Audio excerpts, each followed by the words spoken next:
आदाब, good morning, अस्सलाम वालेकुम। आप सबको हमारी तरफ से हो। प्रोग्राम आप देखना शुरू कर चुके हैं जी। सलाम जेके, मैं हूं आपका मेजबान इशफा गौहर और सुबह के 8:35 हुआ चाहते हैं। आज 30 जनवरी है और कोशिश करेंगे कि आज जब सुबह सुबह आप चाय की चुस्कियां ले रहे हैं, घर के अंदर बैठे हैं, इतवार का दिन है और आप तैयारी भी कर रहे होंगे कहीं जाने की भी, और रेस्ट्रिक्शंस भी है, कुछ और मामला भी है। आज हर खबर पर आपको बाखबर करेंगे कि ग्राउंड जीरो पर क्या कुछ चल रहा है और जो कल रात से बड़ी खबर सामने आ रही है उस पर भी गुफ्तगू करेंगे। लेकिन प्रोग्राम के फॉर्मेट के हिसाब से 3 हिस्सों में प्रोग्राम आप तक आएगा और तीनों पड़ावों पर जब आपके साथ हम रहेंगे तो आपको हर पल न सिर्फ जम्मू कश्मीर की खबर से बाखबर करेंगे बल्कि मुल्क और दुनिया भर के अंदर क्या कुछ चल रहा है उस पर भी हमारी गहरी नजर रहती है।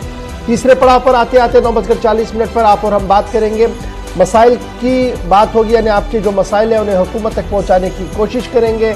और फिर आपका हम मुंतज़िर रहते हैं कि आपका जो फीडबैक है वो हम तक आए। वो फीडबैक आप कैसे भेजेंगे जी? फटाफट से हमारे सोशल मीडिया प्लेटफॉर्म के जरिए से आप ज्वाइन करेंगे। फेसबुक, ट्विटर, इंस्टाग्राम पर, यूट्यूब पर नशरियात बराह रास्त चल रही है और आप ज्वाइन करेंगे हमारी वेबसाइट www.gulistannews.in पर, ताकि आप वहां से खबर पढ़ भी सकते हैं और हमारे साथ ज्वाइन भी कर सकते हैं। तो चलते हैं जी, करते हैं शुरुआत। लेकिन शुरुआत आज खबरों से पहले जरा माजी की याद को ताज़ा करते हैं और आज के दिन तारीखी पस मंजर के अंदर क्या कुछ है याद दिलाएंगे आपको मेरे साथी आसिफ रशीद। खुश आमदीद, बहुत बहुत शुक्रिया आप सभी का हमारे साथ ज्वाइन करने के लिए। सुबह खैर, प्रोग्राम सलाम जेके आप देख रहे हैं। 10 बजे तक हमारा और आपका साथ रहने वाला है।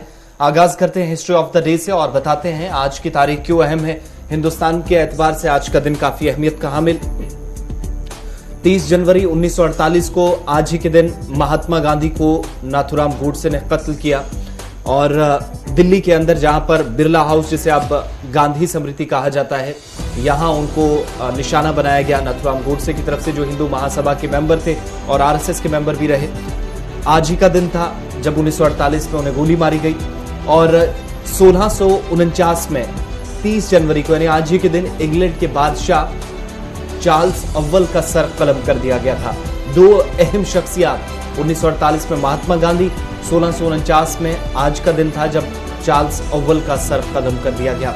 साल 2003 में बेल्जियम ने बाज़ाब्ता तौर पर हमजिन्स शादी को कानूनी करार दिया आज ही के दिन।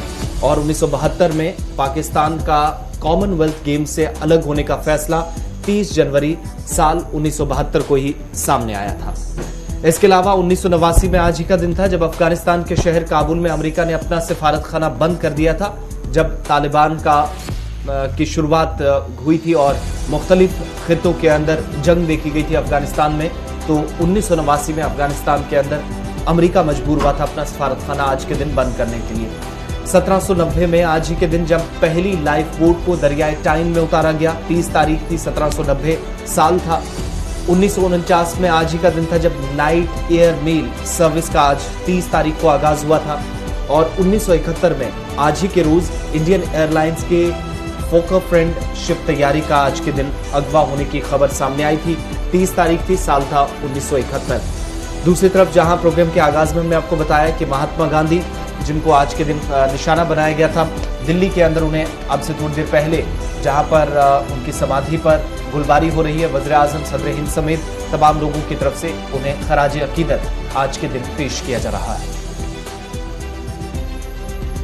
चलिए जनाब, ये तो थी जनाब तारीखी पस मंजर, लेकिन मौजूदा वक्त के अंदर क्या कुछ अभी तक की बड़ी खबर है उससे आपको बाखबर करेंगे और सीधे बात करते हैं जम्मू कश्मीर की। और जम्मू कश्मीर के अंदर जारी एंटी मिलिटेंट ऑपरेशंस के हवाले से, यानी मिलिटेंसी मुखालिफ ऑपरेशन जारी है और कल रात 2 अलग अलग मकामात पर ऑपरेशन शुरू किया गया था। पुलवामा के इलाके के अंदर एक ऑपरेशन शुरू किया गया था और जिला बड़गाम के इलाके के अंदर एक ऑपरेशन शुरू किया गया था। और कल ही ऑपरेशन जब कोऑर्डिनेट सर्च ऑपरेशन शुरू किया गया था तो दोनों जगहों पर यह कोऑर्डिनेट सर्च ऑपरेशन एनकाउंटर में तब्दील हो गया था। रात देर गए तक तरह तरह की खबरें सामने आई, लेकिन आज सुबह दोनों एनकाउंटर से 5 मिलिटेंटों को मारने का दावा पुलिस की तरफ से किया गया है। 5 मिलिटेंट इन 2 एनकाउंटर्स के अंदर मारे गए हैं, जिनमें पुलवामा का न्याना गांव जो है वहां पर 4 मिलिटेंट मारे गए हैं और बड़गाम के चार शरीफ इलाके के अंदर जहां पर रात भर झड़प जारी थी वहां पर 1 मिलिटेंट मारा गया है, यानी 4 और 1 हो गए 5 मिलिटेंट मारे गए हैं। और पिछले 12 घंटों के दौरान ये 5 मिलिटेंट जो है मारे गए हैं। इन मारे जाने वाले मिलिटेंटों में ममनुआ तंजीम जैश-ए मोहम्मद का इंतहाई मतलूब तरीन कमांडर जाहिद वानी समेत पाकिस्तानी मिलिटेंट भी मारा गया है। पुलिस के तर्जुमान की तरफ से भी बयान जारी किया गया और खुद आईजीपी कश्मीर की तरफ से ट्वीट करते हुए इन दोनों ऑपरेशंस के बारे में जानकारी दे दी गई है। पुलवामा ऑपरेशन में अगरचे अभी भी सर्च चल रहा है, तमाम बड़गाम चार शरीफ वाले ऑपरेशन को क्लोज कर दिया गया है। 1 मिलिटेंट वहां पर मारा गया, शनाख्त होना अभी बाकी है। लेकिन जो सूरत हाल है वो ये है कि पुलवामा के अंदर इंटरनेट फैसिलिटी को डाउन कर दिया गया है। आसपास के इलाकों के अंदर जो है सिक्योरिटी और ज्यादा बढ़ा दी गई है और फिलहाल 5 मिलिटेंट जो है वो पुलवामा जिला और बड़गाम जिले के एनकाउंटर के अंदर अभी तक मारे जाने की खबर है, जिसमें जैश के इंतहाई मतलूब तरीन कमांडर जाहिद वानी को भी मारने का दावा पुलिस की तरफ से किया गया है। इधर फौज के तर्जुमान की तरफ से साफ कर दिया गया है कि आज बाद दोपहर इन दोनों ऑपरेशनों को लेकर प्रेस कॉन्फ्रेंस भी की जाएगी। जम्मू कश्मीर पुलिस के साथ साथ फौज और सीआरपीएफ ने मुश्तरका कार्रवाइयां अंजाम दी हैं। और इस बीच आपको बताएं, साउथ कश्मीर से सेंट्रल कश्मीर तक इन ऑपरेशंस में नए साल में अब तक 12 घंटों में यानी कम से कम वक्त में 4 से ज्यादा मिलिटेंट मारे गए हों, ऐसा पहली मर्तबा हुआ है। और साउथ कश्मीर से लेकर सेंट्रल कश्मीर तक जब ऑपरेशन हुए तो इस साल के पहले 30 दिनों के दौरान ऐसा कभी नहीं हुआ। सिक्योरिटी फोर्सेस के मुताबिक जब 12 से 13 घंटों के दौरान 2 ऑपरेशंस में 4 या इससे ज्यादा मिलिटेंट्स मारे गए हो। सीधा पहले पुलवामा आपको लिए चलते हैं, हमारे नुमाइंदे हमारे साथ हैं। पुलवामा के अंदर बराह रास्त हम आपको चीजें नहीं दिखा सके चूंकि इंटरनेट खिदमत मुअत्तल कर दी गई है। अमनो कानून की सूरत हाल बेहतर रहे और किसी तरीके का कोई नाखुशगवार वाक़या पेश ना आए, इसके लिए सुबह सुबह इंटरनेट खिदमत को मुअत्तल करने का भी फैसला लिया गया। गाजी खुर्शीद हमारे नुमाइंदे हमारे साथ फोन लाइन पे है। गाजी, मजीद कुछ तफसीलात एनकाउंटर के हवाले से आपके पास? सर, इस वक्त मैं मौजूद हूँ बिल्कुल एनकाउंटर साइट पे और यहाँ पे अब आहिस्ता आहिस्ता करके फौज निकल रहा है और लग रहा है कि इस ऑपरेशन को अब सस्पेंड किया जा रहा है। तो मैं आपको बता दूं कि यहाँ पे जो सूरत हाल इस समय बनी है, सर्च ऑपरेशन अभी तक चल रहा था। अगरचे ये अंधेरा होने की वजह से इस ऑपरेशन को पूरी रात हाल्ट पे रखा गया है, लेकिन नसीब शब से ही फिर से 2 फायरिंग शुरू हुई, दोनों अतराफ से गोलियां चली और जिसके नतीजे में अभी तक इस एनकाउंटर में 3 से 4 मिलिटेंट के मारे जाने की इत्तिला है।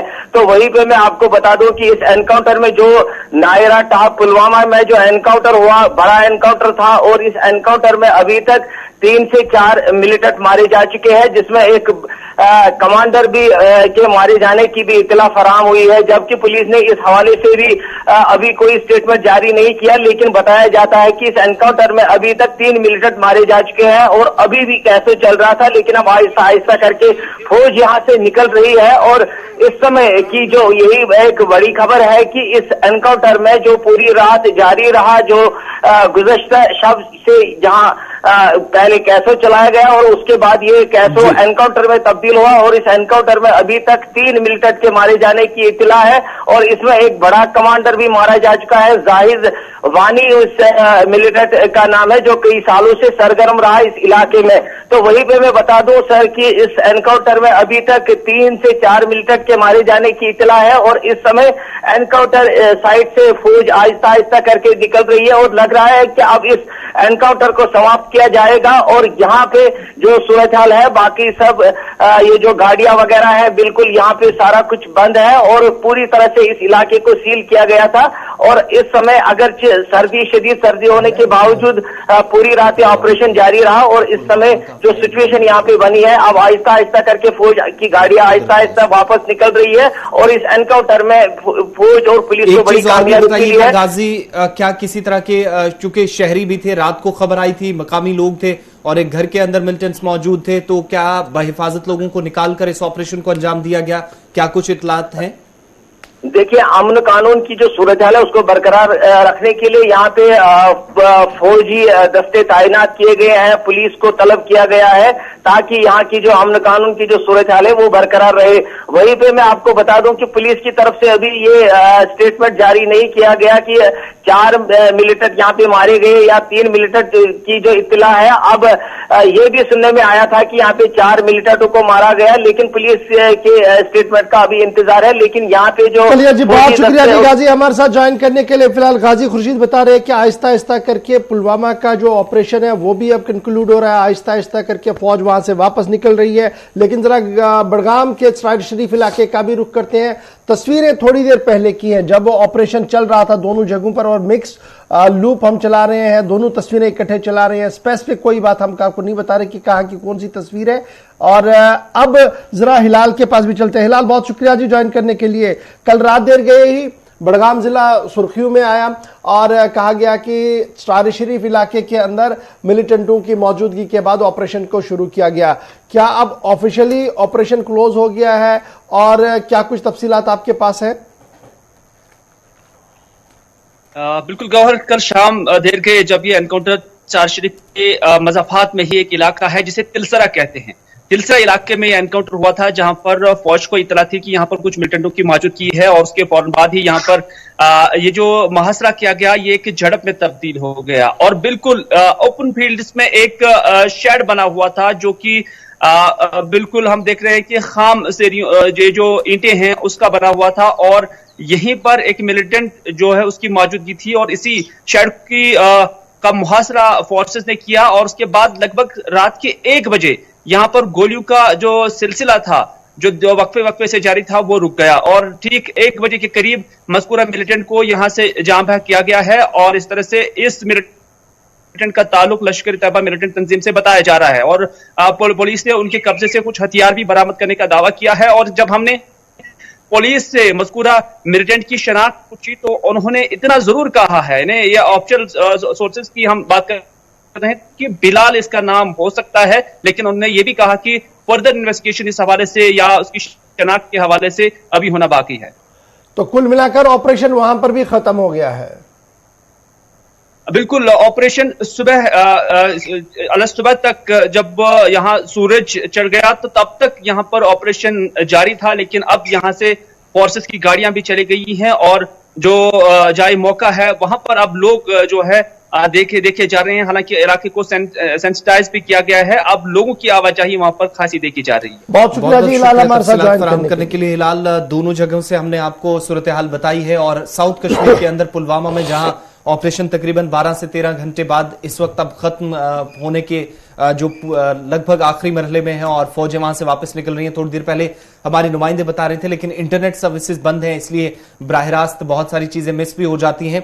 लेकिन कुल मिलाकर आप इस ऑपरेशन को देखेंगे तो पुलिस ने 5 मिलिटेंटों के मारे जाने की तस्दीक की और एक टॉप कमांडर, हालांकि दोनों जो यानी 5 अलग अलग जगहों पर दोनों ऑपरेशंस में मिलिटेंट मारे गए, जैश से भी हैं, लश्कर से भी हैं और जाहिद वानी जो बताया जाता है काफी वक्त से वादी के मुख्तलिफ इलाकों में सरगर्म था, वो इस एनकाउंटर में मारा गया है। और ये मुश्तरका कार्रवाई रही है, ना ही फौज या पुलिस ने अलग अलग ऑपरेशन अंजाम दिए, बल्कि पुलिस, सीआरपीएफ और फौज की तरफ से एक साथ ये ऑपरेशन चलाए गए। और इस साल के आगाज से आप बात करेंगे तो 1 जनवरी को भी जहां पर ऑपरेशन साउथ कश्मीर के अंदर चला था, उसके बाद शालिमार श्रीनगर से होते हुए मुख्तसर शूट आउट से आप सारे इन मामलात को जोड़कर देखेंगे तो अब तक ये ऑपरेशंस पहुंच गए हैं जहां पर 2 दर्जन के करीब मिलिटेंट्स अलग अलग ऑपरेशंस में मारे गए और इनमें जम्मू कश्मीर पुलिस और फौज को 2 मकामात पर नुकसान उठाना पड़ा है जब बीएसएफ और पुलिस के एहलकार जख्मी हुए। लेकिन अगली तस्वीर जो आप देख रहे हैं ये भी साउथ कश्मीर से है, जो शाम देर गए सामने आई।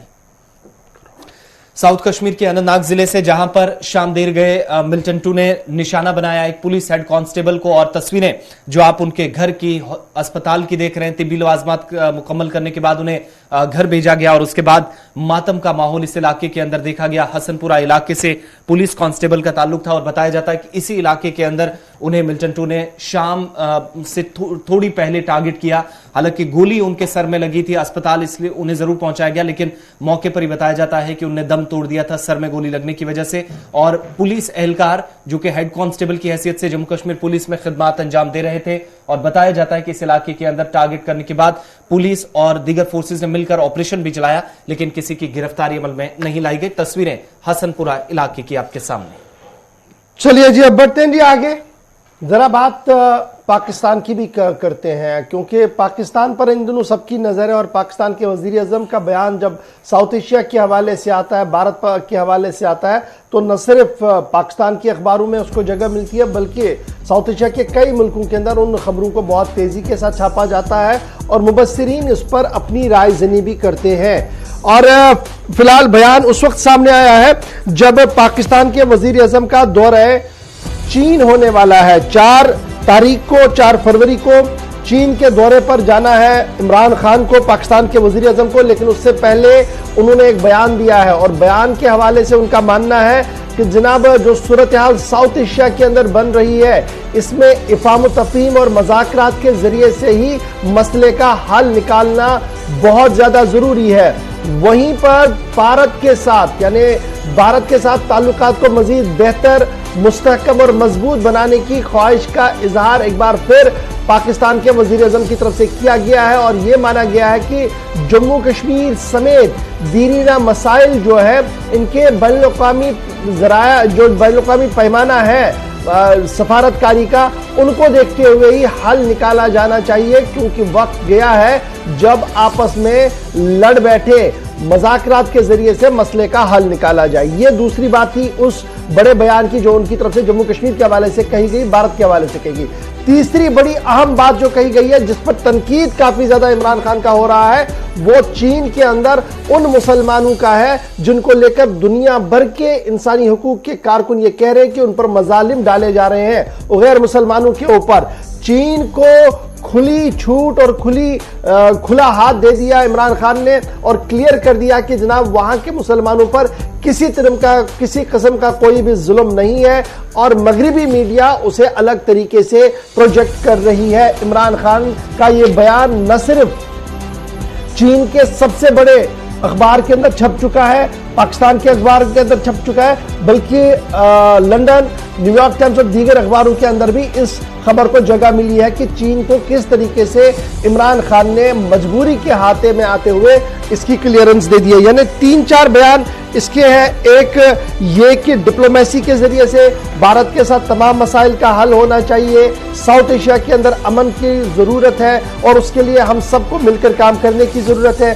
तीसरी बात जो इसमें है वो चीन को एक क्लीन चिट दे दी गई है मुसलमानों के मामले को लेकर कि मुसलमानों पर कोई भी जुल्म चीन के अंदर नहीं हो रहा है। और ये बयान जब सामने आया तो पाकिस्तान के हिज़्ब इख्तिलाफ ने भी कई सवाल उठाए और दुनिया भर के इंसानी हुकूक के कारकुनों ने इमरान खान के इस बयान की शदीद मजम्मत भी की है। 4 फरवरी को बीजिंग के अंदर विंटर ओलंपिक्स होना जा रहा है और इस सिलसिले में चीन ने जो सफारती सतह पर कोशिशें की है, उन कोशिशों में कहीं ना कहीं रंग भरता हुआ नजर आ रहा है। क्योंकि माना जा रहा है कि 32 लीडर ऐसे होंगे जो चाइना जाएंगे, बीजिंग जाएंगे और वहां पर इस खेल का हिस्सा बनेंगे। उन 32 में से पाकिस्तान के इमरान खान का नाम भी है, रूस के सदर व्लादिमीर पुतिन का नाम भी आया है और अक़वाम मुत्तहिदा के सेक्रेटरी जनरल एंटोनी गुटेरेस भी इस तकरीब का हिस्सा बनेंगे जब इफ्तिताही तकरीब होगी। अमेरिका समेत कई मुल्कों ने इसका बाइकॉट, ऑफिशियली बाइकॉट किया। खिलाड़ियों को वो भेजेंगे, ऑफिशियल नहीं जाएंगे। लेकिन इस बीच खेल अपनी जगह, बयान जो आया है इसने साउथ एशिया की सियासत में एक बार फिर सरगर्मी और तेजी देखने को मिली है। गर्माहट जो है वो साफ नजर आ रही है। इमरान का बयान उस वक्त सामने आया जब उन्होंने चीन का दौरा करना है 4 तारीख से पहले। जी, ये वही इमरान खान हैं जिनकी तरफ से कहा गया कि मुख्तलिफ मसाइल हैं दुनिया भर के अंदर मुसलमानों के, चाहे जनूबी एशिया हो या फिर मगरबी ममालिक हो, यूरोप हो, और इसके लिए न्यूज चैनल तक उन्होंने शुरू करने की बात कही। लेकिन आज एक बार फिर इस बयान पर उनकी तनकीद भी काफी ज्यादा पाकिस्तान के अंदर ही हो रही है कि एक बार फिर से तिजारत को लेकर, एक बार फिर से डिफेंस के मामलात को लेकर और दिफाई शोबे को बेहतर बनाना हो या फिर तिजारत करनी हो, इसके लिए मुसलमानों को एक खित्ते के अंदर जिंगजेंग प्रोविंस जो आपको बताया जहां पर काफी ज्यादा तशद्दुद हुआ है इन लोगों पर, उसे एक बार फिर भूल रहे हैं। इसके लिए तनकीद MQM की तरफ से उनकी की जा रही है, जबकि दूसरी तरफ मौलाना फजलुर रहमान पर की जानिब से भी इस पर रिएक्ट किया गया है। भारत और पाकिस्तान के हवाले से बात हो रही है, तो बढ़ते हैं आगे। बात अब जरा सरहदों की भी करते हैं, लाइन ऑफ कंट्रोल पर, जहां पर आप आमतौर पर देखते हैं कि सूरत हाल ऐसी रहती है जहां पर कशीदगी काफी ज्यादा रही है, लेकिन अब आहिस्ता आहिस्ता साल 2020 के अवाइल में और उसके बाद 21 में जाकर थोड़ी सी कोशिश हुई कि लाइन ऑफ कंट्रोल पर कम से कम फायरिंग कम हो, रोका जाए, इस सूरत हाल से निकला जाए। लेकिन दूसरी तरफ 3 साल कबल भारत और पाकिस्तान के दरमियान जहां पर फौजी सतह की बातचीत हुई थी, बीएसएफ के हुकाम जो है वो आपस में मुलाकात करते हैं और उस तरफ से पाकिस्तानी रेंजर्स और इस तरफ से भारतीय बीएसएफ के अहलकार जो हैं, सीनियर ऑफिशियल्स जो है वो जाते हैं और ये मीटिंग हर साल हुआ करती थी। लेकिन 2017 5 जनवरी के बाद मीटिंग नहीं हो पाई थी। अब जाकर दोबारा एक बार फिर से मीटिंग हुई है और दोनों के दरमियान एक अहम मसले पर यानी कशीदगी, खासतौर से हद मुतारका पर कम कैसी जाए, इस पर तफसीली तबादला ख्याल हुआ है। सेक्टर कमांडर्स की सतह की मीटिंग हुई है और इसमें भारत की तरफ से डिप्टी इंस्पेक्टर जनरल रैंक के अफसर जो हैं बीएसएफ के वो जो है भारत की नुमाइंदगी करते हैं और ब्रिगेडियर रैंक के पाकिस्तानी रेंजर्स के जो ऑफिसर्स हैं वो नुमाइंदगी करते हैं।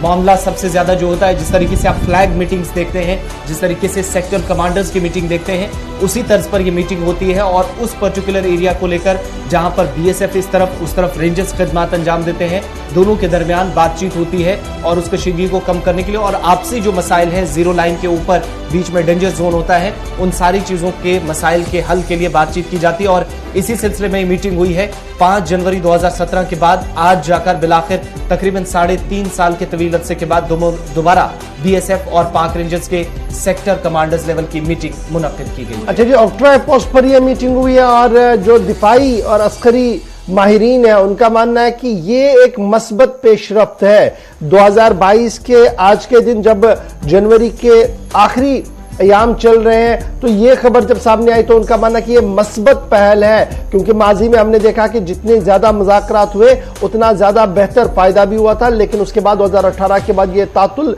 का शिकार हुई। 2019 में बिल्कुल ज्यादा तातुल बना और 2022 आते आते जब ये बर्फ पिघलना शुरू हुई है तो इसका एक नेक शुगुन माना जा रहा है और कहा जा रहा है कि 2022 के अंदर कई अहम तरीन फैसले और भी होंगे। अब ये मीटिंग एक तरफ से ये पॉलिटिकल लेवल पर देखी जा रही है, मिलिट्री आई से इसको कैसे देखा जा रहा है वो भी बड़ी इंपॉर्टेंट बात है, क्योंकि ड्रोन की तरफ से जो पिछले कई महीनों से हम खबरें सुन रहे हैं कि जनाब हथियार ड्रॉप इन किया गया और दीगर चीजें जो है मंशियात और दीगर मामलात वो पकड़े गए और स्पॉट कई बार किया गया, वो चीजें सरफरिस्त रही है बातचीत के दौरान और ये कोशिश की गई है भारत की तरफ से कि इस तरीके के वाकयात आइंदा रोनुमा ना हो। तो मिलिट्री आई से भी इसको वेलकम किया जा रहा है, पॉलिटिकल आई से भी इसे वेलकम किया जा रहा है और जम्मू कश्मीर के लोगों की जब आप बात करेंगे जो सरहदों के पास रह रहे हैं उनके लिए ये एक सुबह नवीद है और उन्हें उम्मीद है कि ये बेहतरी की ओर ही 2022 के अंदर आगे बढ़ेगा। तो ये तो जी ना पाकिस्तान की बात।